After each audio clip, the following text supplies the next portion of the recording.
When I think about an office job, which to me is horrific, with corporate normal people, which I resented my entire life, I look at them now, right? And I think they've got something which I am starting to really appreciate and value and get, which I never had, which is your colleagues and people and community. The problem with nomads is that they're kind of in their own world, on doing their own thing, that no one around them really can help them with, because it's their own brain creating their own business, whatever. And the people around them, they probably don't really know that well, because they've just met them. They just turned up in a place for a couple of minutes in a cafe, on a beach or whatever, and they don't really know these people. And so they've got their freedom. People around them, they don't have that depth, that connection. They don't know them. And so they're lonely. Exactly. And I think people underestimate a few things. Like, first and foremost, we speak about like attracting your crowd, your people. But a lot of the times, I think it becomes very flat in the sense of, like, let's say you're on a healing journey and you want to surround yourself with people that are into healing. It becomes very flat. I mean, it's fun initially, but if you're only playing or interacting with people on the same level, it misses the nuance of life. Life is much more nuanced. It's old people, like 70, 80-year-olds. I'm thinking, are they doing like all this breath work and shadow work and all this sand bath stuff? Why have they not got any problems and trauma? And you could say, well, maybe they did. But as you said, there is a point where they just realize, I can't keep analyzing, critiquing, finding the trigger. Eventually, I just have to accept that I've dealt with the worst of what I'm aware of. The belief that you need to do more work becomes the limiting belief. And it's very paradoxical. And it's something that it's a very tricky blind spot to navigate for a lot of people. And I think every generation have tried to break the loops of their former life. Everybody is trying to be better than they were before. Or the nature of evolution and the nature of evolving, that with every tool, its opposition is also born.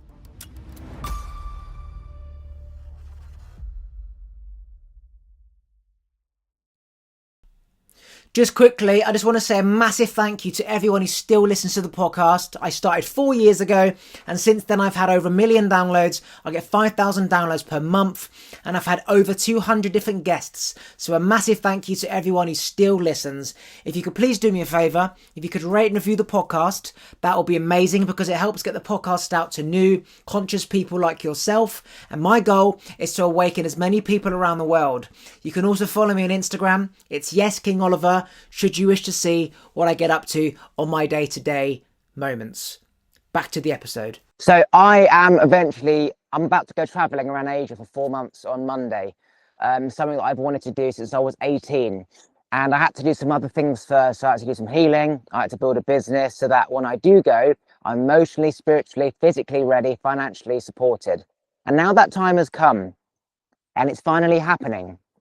The excitement of how I wanted it to feel back then isn't there. And then I realized that it's all part of the journey. People say go to these places to find themselves. And actually being here for the last 10 years and going through what I went through to get to this point was me finding myself, to the point where I'm going there for just another reason compared to when I set the goal. And so the growth that happens when you set something and it doesn't happen, the timing of everything is perfect. Because I look back now, I was a child. I couldn't even book a flight on my own. So there was no way I was going to go there. But now I'm going there, it's completely different. It's not going to be to try and find myself and heal the stuff that I'm running from. It's going to be embracing the journey I've been on, embracing what I'm experiencing in these amazing countries, and then coming back to the reality without feeling any resentment to why I wanted to initially go in the first place. Beautiful. So how, I'm curious, like, when are you leaving? I'm leaving on Monday in 3 days' time. Yeah. What made you finally make the decision to leave now? Now was the time. I was always supposed to go in December because it's cold in England. And I went traveling around Asia around Europe, 14 countries in 6 weeks. I did that. I came back 2 weeks ago. And now it's the Asia time. It's just about acting on this excitement in the very moment and not making excuses, not finding the perfect moment, because it was all about the perfect moment. Business got to be this good, got to do this healing, got to fix it with this person. It's like, there's always going to be something else to happen. So it was just like, get on with it, basically, and work it out along the way. Beautiful. I lived I mean, I've traveled a lot of places and I lived in a lot of places, and I completely understand the perspective of going somewhere initially to have this idea of like, okay, I'm gonna go there to heal and kind of like get away from the life that I've been living. But it's super important to, yeah, acknowledge that you can escape what you are on the inside, right? And you always have to come back to the space of like, um, do I really need to go someplace else to understand who I am and to understand, yeah, what I'm trying to build for myself, create for myself. And of course, it can be beneficial to go someplace else because switching environments is everything. But I Hmm. think coming to this realization that staying in one place and actually doing the work for yourself, if your environment allows it, that allows you to build something that is much more integrative than going um, someplace else. Because initially it might be fun the first weeks, but your old self always comes back to the surface when you are even abroad. And I feel like, especially in these retreat spaces, people are very much living in some type of like golden cage where everybody is focused on personal development and personal growth, which is a beautiful thing, but it's also far from reality, right? If you come back to where you live, it's still the same dynamics, it's still the same energy. So you cannot expect the people with the same level of work they've done on themselves in the place where you come from. And I'm not saying that's a bad thing, but it's finding that balance in sticking to a place that helps you integrate the stuff instead of like escaping, right? If that makes sense. Yeah, so very quickly after I started my Europe travels, like a week in, I was like, I'm ready to go back. I get it. Like, Yeah, this is all it is. You go to another country, there's different food, different looking people, maybe hot or maybe cold, different buildings. You take that all away. It's all the same shit. It's just that everywhere you go. yeah, And I'm like, oh, wow, I can't travel forever like I wanted to do. I've got to come back yeah, and like create a foundation and family and kids like the whole world's doing, which I saw everywhere, which is what I was running from because of my traumatic childhood. And so quickly I realized this reason why I wanted to travel and the reason why I didn't want family and kids was in the past when I set up yeah, this goal of traveling, which is all healed now and it's no longer relevant. And so you're yeah, right. You learn pretty quickly when you go to a place which is supposed to be magical and then you still got yourself and your body and your mind there, the same person that was there yeah, 2 months ago when you were at home, and you're like, oh shit, it's me. So then when you go yeah, back to your initial place, you should be able to sit there with the awareness of, I don't feel like I am energetically supposed to be here, but I can cope as opposed to yeah, running from it and just wanting to leave. That's when you've really done the work. We can go back to the place that haunted you and be there, knowing that, okay, I don't really want to be here, but I can, versus I yeah, can't be here. That's when yeah. you truly are free, I think. Exactly. And I think I've met a lot of people who've made the jump, and I think it's very courageous to move somewhere else. I've done the same. I've moved to in 2016. I moved a year to Canada. But the thing that I noticed a lot is that this type of energy of those people making the jump, they always put some kind of judgment or blame on the country where they escaped from or grow out of, and they say like, "Oh yeah, but let's say for instance, I'm from Belgium. Yeah, but Belgium has like this negative energy. There's always people are not on the same level.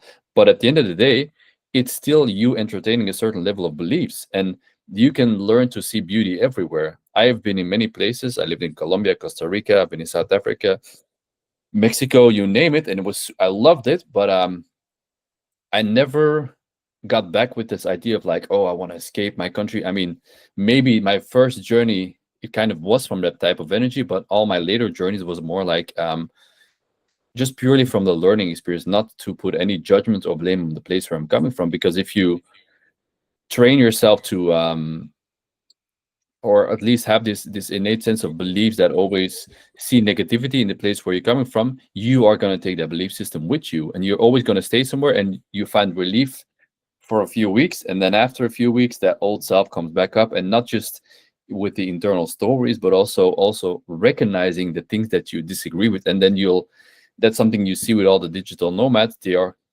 skipping from one place to another. And I think a lot of people end up in even more solitude. They have a hard time building relationships. They have a hard time building connections because everybody is living with this mentality of one foot in the door.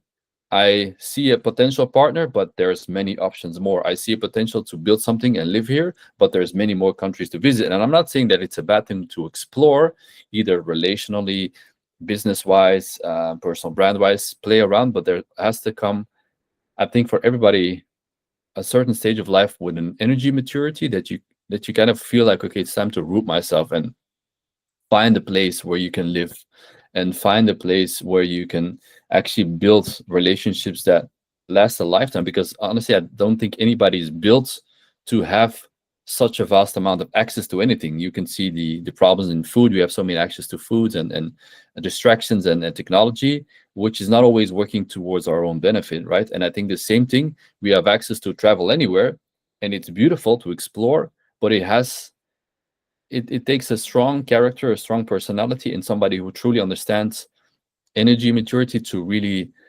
ground themselves in understanding, okay, I'm here not just for the sake of pleasuring myself, but it's really to build something for a lifetime. I think it's super important, especially this day and age with all the, I think it's super beautiful to be able to work online. I'm in the same boat, but I also understand that it can be very tiring and draining. And actually, a lot of the times it creates the opposite of what you initially tried to create. You try to create freedom, but a lot of times you feel like you're actually further away from the freedom and connection and deep meaning that you tried to create in the first place. Yeah, so when I think about an office job, which to me is horrific, with corporate normal people, which I resented my entire life, I look at them now, right, and I think they've got something which I am starting to really appreciate and value and get, which I never had, Yeah. which is your colleagues and people and community. Going for Mhm. lunch, getting a coffee. Do you want a coffee, Paul? I'm just popping out for a sandwich. Drinks after work. You're on your laptop, you're having a chat to your colleagues, and then you're back on your laptop. The problem with nomads is that they're kind of in their own world, on doing their own thing, that no one around them really can help them with, because it's their own brain creating their own business, whatever. And the people around them, they probably don't really know that well, because they've just met them. They've just turned up in a place for a couple of minutes in a cafe, on a beach or whatever, and they don't really know these people. And so Yeah. they've got their freedom. They can go where they want. They're on the laptop. People around them, they don't have that depth, that connection. They don't know their family, their business, their history. They don't know them. And so Exactly. they're lonely. So they're free, but they're lonely. And because they've created this cage for them to build for their business on their laptop, only they can run it at that point. So they have to be Yeah. on it all the time and do everything, which could end up being hours and hours and hours and hours in a day. So they have the ability to travel somewhere, but only they can create this business that they've created. At least in an office, you've got a Yeah. massive team. You can delegate tasks you can't do and ask questions. So you're spending more time on the laptop. You haven't got the depth of community and people that office people have. That I look back and I'm like, it's actually probably more fun in an office, because Yeah. if you take away the if you take away the potential money you can make by yourself, which obviously comes down the line if you hustle hard enough.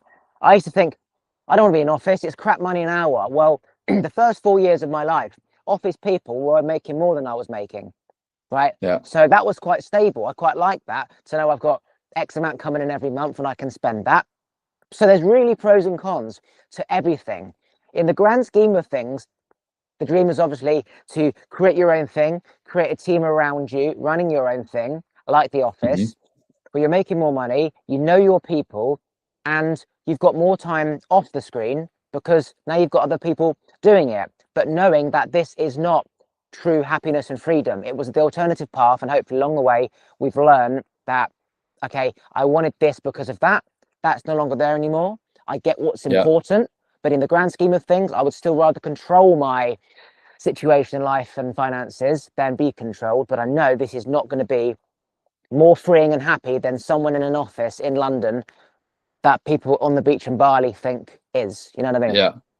Exactly. And I think people underestimate a few things. Like, first and foremost, like we speak about like attracting your crowd, your people, but a lot of the times I think it becomes very flat, in the sense of like, if you're only, let's say you're on a healing journey and you want to surround yourself with people that are into healing, it becomes very flat. I mean, it's fun initially, but if you're only playing or interacting with people on the same level, it's kind of like creating the sense of like unity and agreement instead of like harmony. What I mean is like everybody has like a, you can call it a soul Yes. signature or their own frequency, and it's like in a musical song, there's different notes or different vibes or different levels, but if everybody is on the same level of healing, it's not a beautiful song, right? So we need, for instance, if I'm just, let's say, walking around in my city, I go to the bakery, the butchers, the supermarket, to the gym, there's all kinds of people, and that's harmony. And even though they might not be in the healing work, they might be wiser than anybody that I've ever met in a spiritual community, because how they've been living, because of their life experiences. It doesn't mean it needs to relate to some type of environment that is related to healing or spiritual development or whatever. There's much more of a variation that is essential for community, and that is also, let's say, I'm building a community, and I much rather have people from all walks of life jumping in than only people saying, okay, I'm here because I'm this type of personality, I want to build a conscious healing brand. No, I rather have, and I do have, like a professional football player, a DJ, a poker player, yoga teachers, breathwork facilitators, everything. And that's much more of an, I feel, harmonious dynamic, and it's much more fun and much more engaging. But a lot of people are um, afraid because they've installed these beliefs that people need to be a certain way for, in order for them to respect their boundaries. But again, it's essential on some level, but it's also essential to be willing to adjust, because even relating to this other idea of like, people always say you become the average of the 5 people you surround yourself with, and that makes a lot of people scared, like, oh, my environment has to be cultivated and curated to perfection, and I can't be people pleasing, so I have to really watch out who I invite to my circle, of course.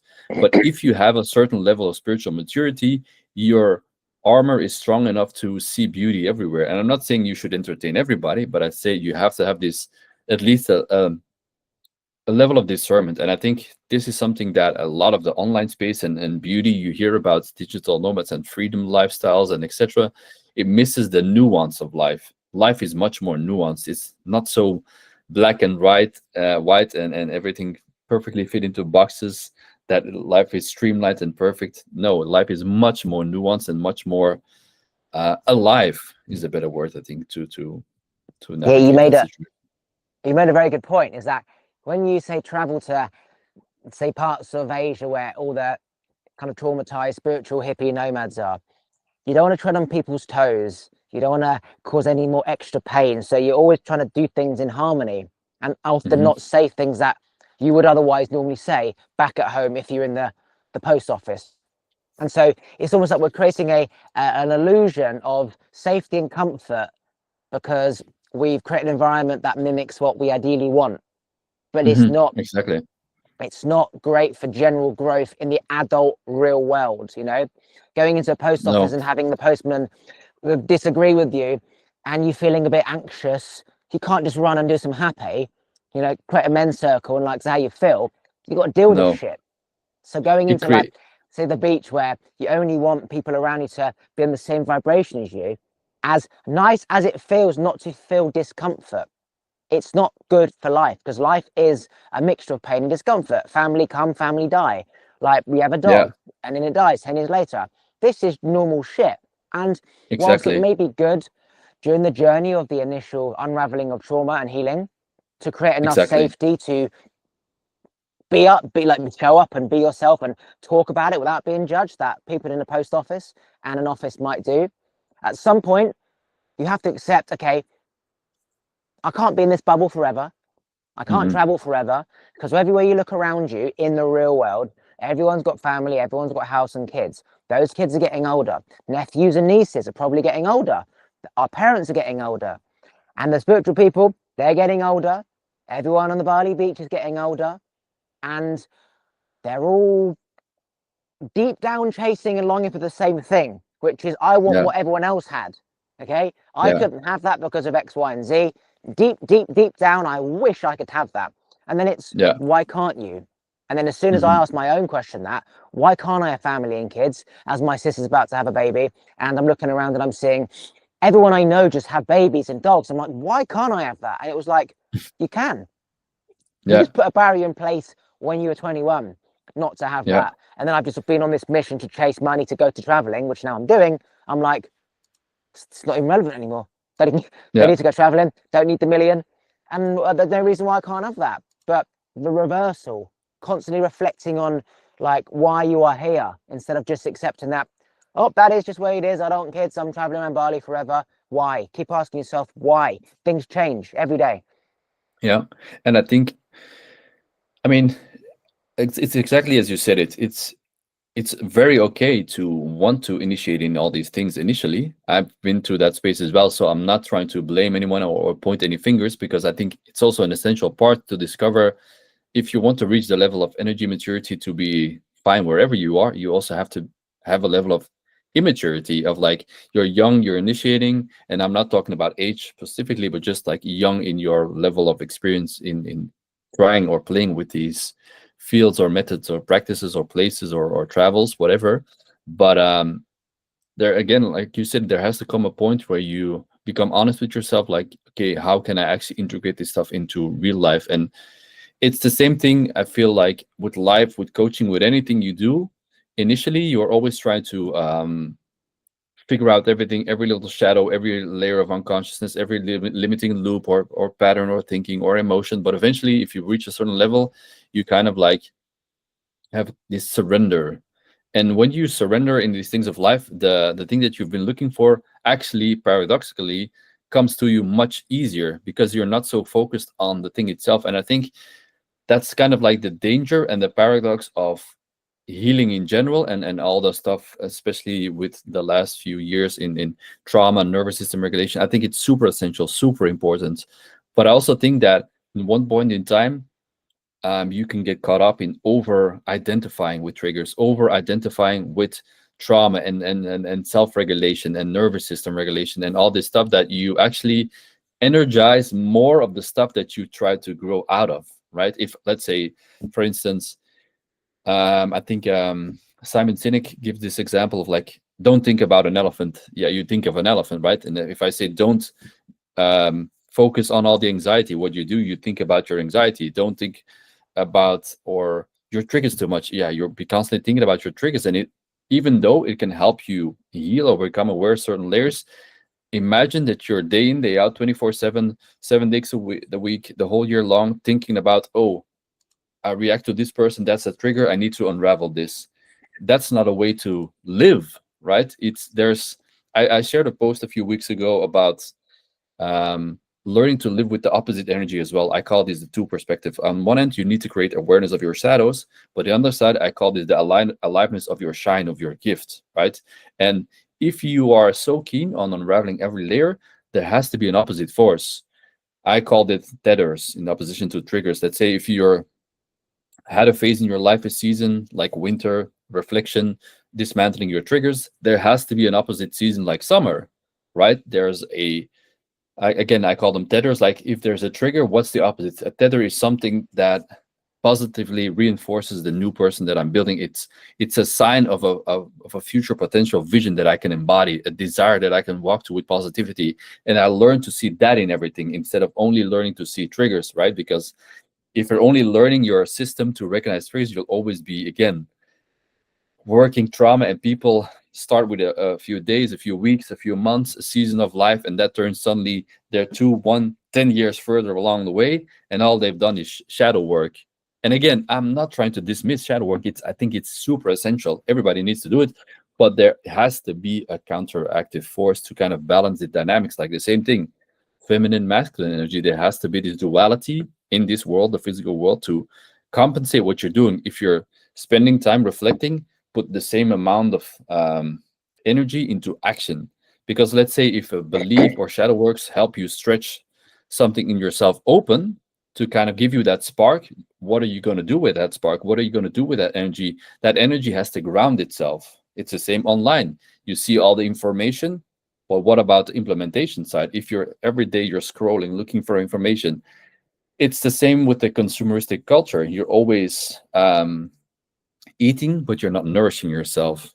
So there has to be a side where you, again, have this implementation, integration side. And I think a lot of people are so full, but underfed.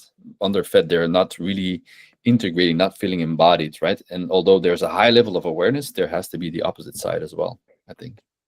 Yeah, I look back to like old people, like 70, 80-year-olds. I'm thinking, are they doing like all this breath work and shadow work and all this sound bath stuff? And I'm like, well, why have Yeah. they not got any problems and trauma? And you could say, well, maybe they did. But as you said, there is a point where they just realize I can't keep analyzing, critiquing, finding the trigger, having time out all the time.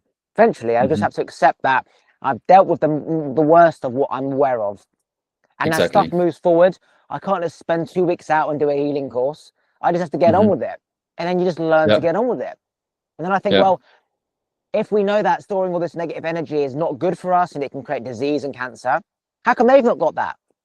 And you could say, well, Yeah. because they're not thinking about that traumatic thing over and over again and the triggers around it, which is just emphasizing more of that energy. They're just sort of aware of this problem, get over it, like just move on. So the Yeah. body only has a short amount of time to really sit in that vibration of discomfort because they just have to get on with shit. So you could Yeah. say, because we live in a dependent world on our parents more and friends and maybe government benefits and things are comfortable and we're sharing houses with like strangers for longer, that we haven't got these same dependencies that the generation before had, you know, Yeah. of a big house and a big mortgage and a big family with loads of kids. They don't have time to heal. It's like, mummy's got to cook food. Mummy's not got time to do a breathwork ceremony. So you just learn to like not sit and absorb the problems, but you accept and face that this is part of life and Yeah. shit comes, Exactly. you get over it, as opposed to shit comes, stewing on that shit, going around that shit, and then your body starts to become that shit. And then the polarity over there of the positive life, of just getting on with it, seems so far away that as you're about to start that journey, something else happens. And then it's, oh, another setback, got to do breath work, cafe, do that. And then it's like never quite getting ahead. And I was that person who just stewed in my own pain and trauma. Poor me. Something else happens. Oh, poor me, as a Yeah. justification not to live. Like I was Yeah. doing anything Exactly. not to live, because then I had to realize, shit, it's over. And it was almost like it was too painful to accept that I can now live. Like the Yeah. psychological Exactly. destruction of why can't I live? Suddenly realizing I can live was so painful, because then it's like, I could have lived before. I could have lived last year and the year before. So I'd rather not live than realize, fuck, I could have lived or started living 3 years ago. Yeah. So it's like, Peop now, live. Exactly. People don't realize that at a certain point in time, the belief that you need to do more work becomes the limiting belief, right? And it's very paradoxical, and it's something that it's a very tricky blind spot to navigate for a lot of people. And I think it's beautiful that we've come to a space where we've evolved so much into healing and trauma work and all this self-healing modalities. It's amazing. And you could say that, well, people in the past didn't have the tools and they just had to go to work and they just had to take care of things and they just had to show up, for sure. And you can say, and we do now have the tools to finally break this generational trauma. But I think it's also very entitled. Like, every generation have tried to break the loops of their former life. Everybody is trying to be better than they were before. I mean, that's at least, and I believe that I love to entertain. And I think, of course, there are going to be some cases where people maybe had malintentions, whatever. But I think the vast amount of people are trying to improve every day, in every level, in every generation. So it's very entitled to even say, hey, it's just me and just my generation that is finally showing up for themselves. Like, no, come on, everybody's trying to do their best. And it's, again, I think it's also a part of like or the nature of evolution and the nature of evolving, that with every tool, its opposition is also born. So with every beauty of social media, there's also the opposite that happens, of like the danger of taking too much of your attention away and distracting you into whatever false ideas, or just taking away from your own voice and too much noise, right? So the same thing, if there exists a modality to work on nervous system regulation, there's also an oppositional force that awakens with that, that creates the danger of um, keeping you too much in it. And it's a very tricky thing, because it comes very much, it's just the nature of reality and the nature of language in itself, right? Using language in a certain way creates its opposition. If I'm using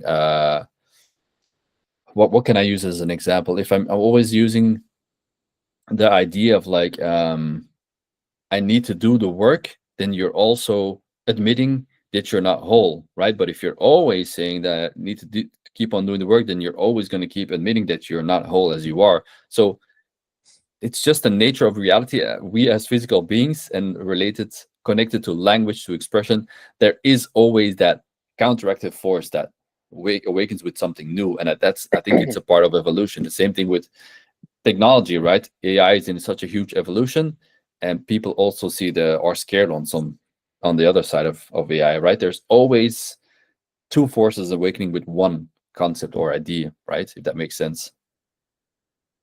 Yeah, it does. Yeah, so sharing everything with everyone, I'm finding, is not necessary, right? So Mm-hmm. everything that happens, if it's a great experience or if it could help people, the first thing that we often do is we want to share it. Mm-hmm. And I'm realizing is that you don't actually have to share everything. You can just have an amazing experience. You can do this profound, say, breath work or whatever, and just have it as your experience. And, we're relating to what you were saying, is that if there is always a point where we become aware of this, it means that we can't really control the outcome anyway. Some people may No. take 30 years to get that realization, and some people in the early stages of their life might get this realization. So if we can't really control and help people anyway, but we're just providing like this stepping stone, Mm-hmm. it's almost like we don't have to share everything that have helped us or that it was so profound to us, because if everyone's on the journey anyway, then that was unique to you at that specific time, and it may Yeah. help somebody, but that's a stepping stone that someone else can provide. So it's how Yeah. about try and keep something in you as your own experience, and without feeling the need to help and share to others, because I think we're just becoming this like global world of all the same energy and excitement and traumas and everything. But it's like if we Yeah. don't know about it, then it just is, it just happened there. And then Yeah. um yeah, that's linking to the fact that we don't really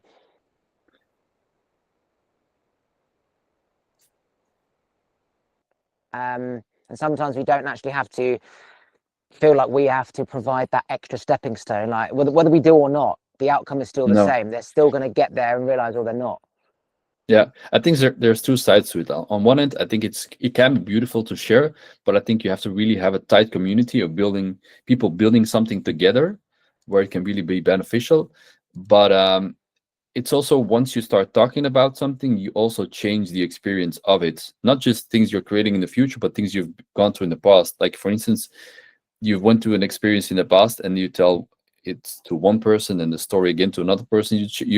You change the words you use, it change the tonality, you kind of like mold the experience. And I truly believe that you change the experience in real time that happened in the past, and I think it Hmm, can take away of the essence of the experience. And then secondly, um hmm, always sharing this stuff becomes more the idea of like people becoming in love or romanticized by the idea of healing rather than the essence of it, especially in the online space where, let's say, if somebody's working out, like, hey, look at my body, there's nothing wrong with that. But if you become too absorbed with your body, then it just becomes a um, just a narcissistic view of life, right? And the same thing can happen in any modality, where it just becomes about, hey, look at me, look at what I'm doing, instead of like what just doing it for yourself. And again, there's nothing wrong with sharing it, but I would rather keep that in a tight space. For instance, the community that I'm building, we do share a lot of things, but we're keeping it in our intimate space of sharing openly. If it's too much open, it's not just the experience that changes, but you allow other people to change the energy that surrounds that idea of like people saying it's not possible, it is possible, but you need to do it this way. And I think it's a really a skill, because on one end, again, it can be beautiful to receive input, but only you know what you're creating, only you know the life you want to create, the business, the brand, the ideas you want to create. And um it is truly a skill, I believe, to kind of, I'm not saying you should be living like a monk, but to kind of seclude yourself and keep the idea pure, keep your energy imprint on it, because there's so many ideas in the world, and it can become something very quickly that is not you if you too early share too much, I think. And it's not an easy thing, because I get it. I've been there a lot of times where I was so excited to share what I was creating, and then after a few weeks you lose that excitement and it just disappears into the nothingness. It just ends up on the stack of all the ideas you ever had and not really do anything with it. So people get dopamine hits from sharing and from, look what I'm doing, and it's okay, because we are human beings, we want connection. But learning to kind of create those dopamine hits and rewards for yourself without needing any external validation or inputs, it's super powerful, because then you can create something, or can create something, that is truly an expression of your uniqueness. And that's a gift in this day and age, I think. So do you think that if you don't act on those, say, ideas, that they were never supposed to come out? Or is it more, if we did act on it, knowing that if we don't within a few days, we will lose that drive, and actually it's us controlling whether it becomes something? Or is it literally, if it's supposed to be, that idea will happen? Or is it us justifying ourselves for not taking action to comfort ourselves, you know? I think most people are very good at the ideas, and I'm speaking from personal experience. Again, I'm not pointing any fingers. I'm speaking from personal experience. Like, a lot of people have a lot of energy to have short-term motivations, build ideas, but to actually build something and really invest time by yourself, day in, day out, on building the body of your dreams, the business of your dreams, the brand of your dreams, takes a tremendous amount of dedication, solitude, time alone. And that is where a lot of people lack. And I'm not saying this just because of personal experience, but also just as a reflection to the external world. If this were true, then a lot of more people would have personal brands, and a lot of more people would be building their own things. But it takes such an amount of energy to be building, and not distracted by sharing everything you do and getting dopamine hits and rewards from just showcasing some stuff, that ideas, than actually building the stuff and owning it. And the other side that you maybe mentioned is, I'm not saying that it's not that the ideas are going to be fleeting, but you just having these ideas and not doing anything with this, I truly believe that they'll just, like, if you're a receiver of ideas, that they will just jump to somebody else who actually has the courage to put that into reality. And I'm not saying that it's good or bad. Maybe those ideas weren't meant for us, right? You can see it from that perspective as well. Like, maybe we didn't have the energy or the capacity to put it into action because it was not truly aligned to us.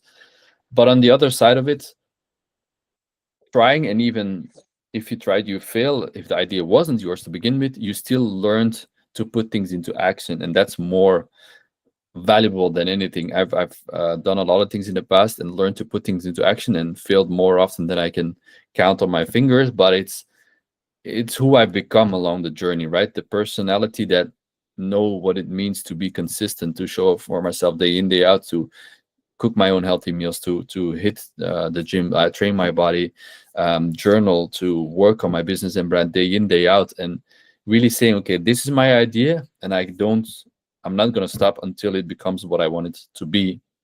That personality is something that cannot be taken away from you. And then whatever comes in front of you, you have that capacity, that energy to do something with it. And that is such a valuable idea, to not just idea, but embodiment, that a lot of people miss in cultivating that. Again, it's easy to be the idea guy, and I'm not saying everybody has a tremendous amount of ideas, but it's much easier to be an idea guy than to be an implementation guy or girl, right?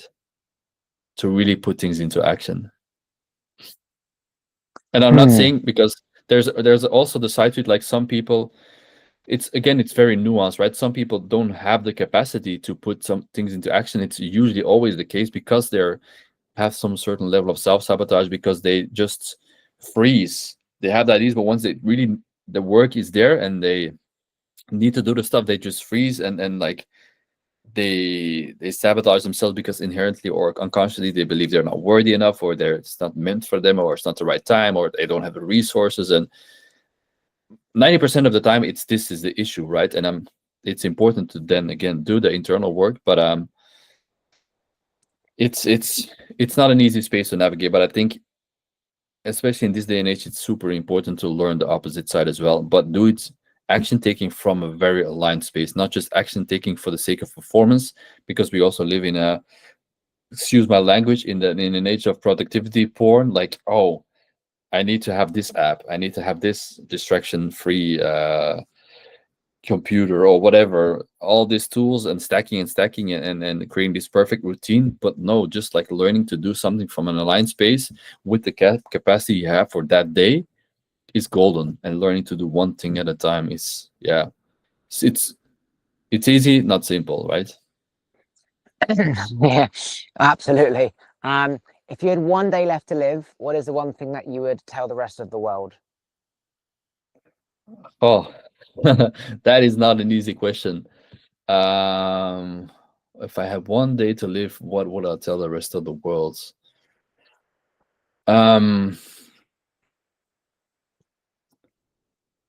Oh, that is not an easy one. There's so many ideas. I would say invest in yourself, but also more simply, I would say, even more importantly, I would say simply spend times with the ones you love. Because I know it's maybe a bit cliche, but I'm not saying you shouldn't build and invest in yourself. Do so, but I think nothing is more important to being blessed with the people that you love and spending more time with them, right? And I think that is a life force, that is a driving force that will give you the energy to do all the things and invest in yourself and create. And a lot of the times we do the opposite, spend every single moment of the day in working on ourselves, and end up 10 years later with maybe the business that we wanted, the brand, but we've lost everything around us. And I think allowing yourself, right, to be human, allowing yourself to spend time also doing the things you love, spending time with the people you love, is much more of the enjoyment that a lot of people miss in this day and age, because we're trying to create the perfect routines, the perfect health stacks, habit stacks. Again, we're not machines, right? And I think if a lot of people actually accepted that they can have enjoyment in life, that can be a driving force to create things of beauty in life. That's yeah. And do you That's mean the first thought. by ones we love, do you mean specifically family or family and friends? Whatever that means for you, right? Because I think I'm very blessed with a family. I'm very blessed with beautiful friends, but I think a lot of people don't have that luxury of having a beautiful family and have friends instead. And maybe some people have that, build those relationships in communities or in school or whatever. So use the ones where you can be yourself as your kind of loving environment. The ones who, yeah, just the persons where you can be yourself and they can be themselves as well. That's a pure sense of love, I think. And there's probably much more I can share about this, but it's just the top of my head that comes to mind. And is there anything you want to promote or plug before we finish? You can visit all my teachings on my Instagram page, Anatomy of the Avatar. And in the new year, I'm opening up my community again. So we're always open or free to put yourself on the waiting list. I'm opening much more new offers. I'm actually working on my method, the Metamorphosis method, which speaks about a step-by-step practice on kind of like consciously recreating yourself from the inside out. I love to help people learn and teach people how to navigate their internal worlds.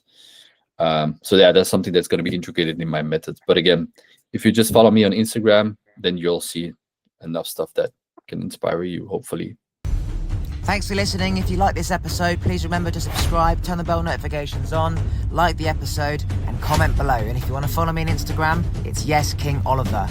Take a look at the other videos to your side. And if you just want to listen to this podcast, you can do so on Apple and Spotify and most other platforms by going to talkwitholiver.com.